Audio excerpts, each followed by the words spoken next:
अस्सलाम वालेकुम वरहमतुल्लाहि वबरकातुहू। कभी सोचा है कि जब सांसों की डोर टूट जाती है और जिस्म मिट्टी के आगोश में जाने के लिए तैयार होता है तो क्या उस वक्त सब खत्म हो जाता है? वो प्यारे जो सराहने खड़े रो रहे होते हैं, क्या उनकी सिसकियाँ और उनकी बातें उस मुसाफिर तक पहुंचती हैं जो अब अबदी नींद सोने वाला है? क्या रूह इस मादी दुनिया से कटने के बाद भी हमारी आवाज़ें सुनते हैं? तो आज की इस वीडियो में हम इसी पर्दे राज को उठाएंगे कि मरने के बाद इंसान कितनी देर तक और कितना सुन सकता है। तो इस्लामी नुक्ता नज़र और हदीस की रोशनी में इस्लामी तलीमात के मुताबिक रूह का ताल्लुक जिस्म से टूटने के बाद भी एक ख़ास नौइयत का राब्ता बरकरार रहता है।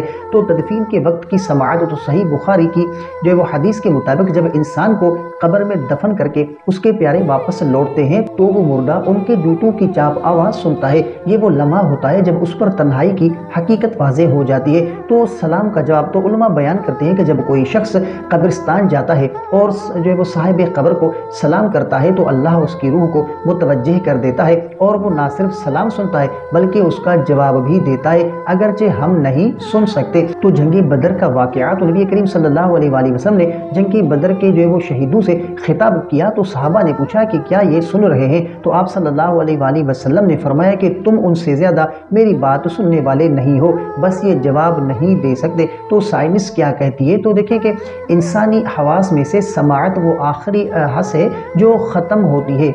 मौत के वक्त जब दिल धड़कना बंद कर देता है और दिमाग काम करना छोड़ रहा होता है तब भी समाअत का मरकज़ कुछ देर तक सरगर्म रहता है, यानी मरने वाला अपने इर्द गिर्द मौजूद लोगों की आवाज़ें सुन रहा होता है। तो देखें कि तो इसका मतलब ये हुआ कि हमारा रिश्ता मरने वाले से सिर्फ जिस्मानी था, रूहानी नहीं। वो सुन रहे होते हैं, शायद वो हमें तसल्ली देना चाहते हो कि हम ठीक हैं, मगर उनके जो वो लब खामोश हो चुके होते हैं। इसलिए जब कोई बिछड़ जाए तो उसके पास बैठकर रोने पीटने के बजाय उसे सुकून के अल्फाज दीजिए, उसके लिए दुआ कीजिए, क्योंकि आपके कहे हुए मग़फ़िरत के अल्फाज उसके लिए अंधेरी कब्र में रोशनी का ज़रिया बन सकते हैं। वो सुन रहा है, बस अब जवाब देने का वक्त गुजर चुका है। तो उम्मीद है कि आपको इस वीडियो से काफ़ी कुछ सीखने को मिला होगा। अगर ये वीडियो आपको अच्छी लगी हो तो वीडियो को लाइक करें, चैनल पर नए हैं तो सब्सक्राइब करें। अगर आपका कोई ऐसा ख्वाब है जिसकी आप तहबीर जानना चाहते हैं तो कमेंट कर सकते हैं। इंशाअल्लाह आपको आपके ख्वाब की तहबीर इस्लामी तलीमात के मुताबिक आपको फराहम की जाएगी। तो मिलते हैं अगली वीडियो में, तब तक के लिए अपना बहुत सारा ख्याल रखें और हमें अपनी दुआओं में